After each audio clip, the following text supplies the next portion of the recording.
ലോകം ഇന്ന് ശ്വാസമടക്കി പിടിച്ചിരിക്കുകയാണ്. പശ്ചിമേഷ്യയിൽ നിന്ന് ഉയരുന്ന പുകപടലങ്ങൾ ഒരുപക്ഷെ ഒരു മൂന്നാം ലോക മഹായുദ്ധത്തിന്റെ തുടക്കമാണോ? ദശകങ്ങളായി നീണ്ടുനിന്ന നിഴൽ യുദ്ധം അവസാനിപ്പിച്ച് ഇറാനും ഇസ്രയേലും ഇന്ന് മുഖാമുഖം നിൽക്കുന്നു. മിസൈലുകളും ഡ്രോണുകളും ആകാശത്ത് ഭീതി വിതയ്ക്കുമ്പോൾ ലോകരാജ്യങ്ങൾ ഒന്നടങ്കം ആശങ്കയിലാണ്. എന്താണ് യഥാർത്ഥത്തിൽ സംഭവിക്കുന്നത്? നമുക്ക് വിശദമായി പരിശോധിക്കാം. ഇസ്രയേലും ഇറാനും തമ്മിൽ ഇന്ന് കാണുന്ന ഈ ശത്രുത പണ്ട് ഇങ്ങനെ ആയിരുന്നില്ല. 1948 ഇസ്രയേൽ രൂപീകരിക്കപ്പെട്ടപ്പോൾ അതിനെ അംഗീകരിച്ച ആദ്യ മുസ്ലിം രാജ്യങ്ങളിൽ ഒന്നായിരുന്നു ഇറാൻ. അന്ന് ഇരു രാജ്യങ്ങളും തമ്മിൽ ഊഷ്മളമായ ബന്ധമായിരുന്നു. എന്നാൽ 1979 ഇറാൻ വിപ്ലവത്തോടെ എല്ലാം മാറിമറിഞ്ഞു. ആയത്തുള്ള ഖൊമേനിയുടെ നേതൃത്വത്തിൽ പുതിയ ഭരണകൂടം വന്നതോടെ ഇസ്രയേലിനെ അവർ ചെറിയ സാത്താൻ എന്ന് വിളിച്ചു. അന്നു മുതൽ ഇന്ന് വരെ ഈ രാജ്യങ്ങൾ തമ്മിൽ ഒരു നേരിട്ടുള്ള യുദ്ധം നടന്നിരുന്നില്ല.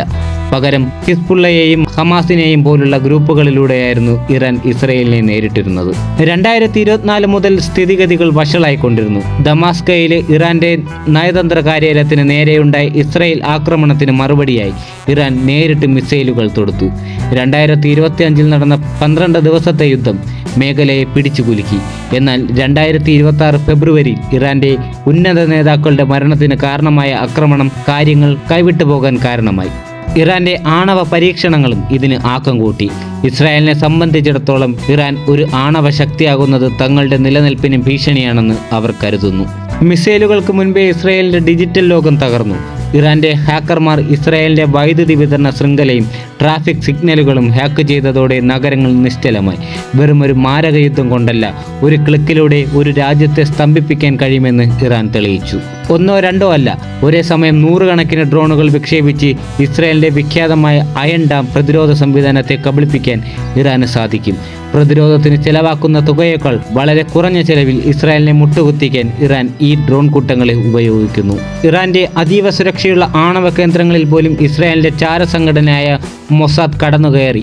ശാസ്ത്രജ്ഞരെ വധിക്കാനും കമ്പ്യൂട്ടറുകളിൽ വൈറസ് കയറ്റി ആണവ റിയാക്ടറുകൾ തകർക്കാനും അവർക്ക് സാധിച്ചു. എന്നാൽ തിരിച്ച് ഇസ്രായേലിന്റെ സൈനിക രഹസ്യങ്ങൾ ചോർത്താൻ ഇറാനും സമാനമായ ചാരശൃംഖലകൾ ഉപയോഗിക്കുന്നുണ്ട്. ഇറാൻ രഹസ്യമായി ആണവായുധം നിർമ്മിച്ചു കഴിഞ്ഞു. ഇസ്രായേലിന്റെ ഏറ്റവും വലിയ പേടി ഇതാണ്. ഇറാൻ ആണവായുധം പ്രയോഗിച്ചാൽ പശ്ചിമേഷ്യ തന്നെ ഭൂമുഖത്തു നിന്ന് ഇല്ലാതായേക്കാം.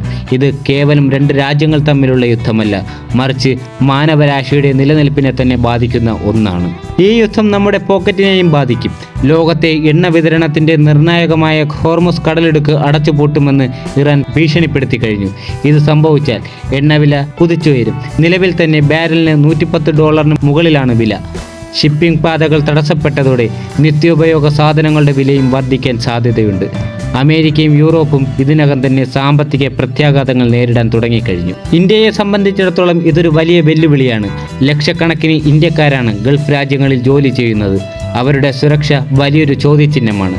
കൂടാതെ ഇന്ത്യയുടെ എണ്ണ ഇറക്കുമതിയെയും ഇത് ബാധിക്കും. ഇരു രാജ്യങ്ങളുമായും നല്ല ബന്ധം പുലർത്തുന്ന ഇന്ത്യ ചർച്ചകളിലൂടെ പ്രശ്നം പരിഹരിക്കണമെന്നാണ് ആഹ്വാനം ചെയ്യുന്നത്. ലോകത്തെ എണ്ണ വിതരണത്തിന്റെ ശ്വാസനാളമായ ഹോർമസ് കടലിടുക്ക് ഇറാൻ മൈനുകൾ വിതറി അടച്ചാൽ വെറും 48 മണിക്കൂറിനുള്ളിൽ ലോകത്തെ പകുതി വാഹനങ്ങളും കപ്പലുകളും ഇന്ധനമില്ലാതെ വഴിയിലാകും. ലോകം കണ്ടിട്ടുള്ളതിൽ വച്ച് ഏറ്റവും വലിയ സാമ്പത്തിക തകർച്ചയായിരിക്കും അത്. യുദ്ധത്തിന് വിജയികളില്ല, ഇരകൾ മാത്രമേ ഉള്ളൂ. ഈ സംഘർഷം ആഗോളതലത്തിൽ ഒരു വിനാശത്തിന് കാരണമാകുമോ അതോ വൻ ശക്തികൾ ഇടപെട്ട് സമാധാനം കൊണ്ടുവരുമോ? നിങ്ങളുടെ അഭിപ്രായങ്ങൾ താഴെ കമൻറ്റ് ചെയ്യുക. വീഡിയോ ഇഷ്ടപ്പെട്ടെങ്കിൽ ലൈക്ക് ചെയ്യാനും ചാനൽ സബ്സ്ക്രൈബ് ചെയ്യാനും മറക്കരുത്.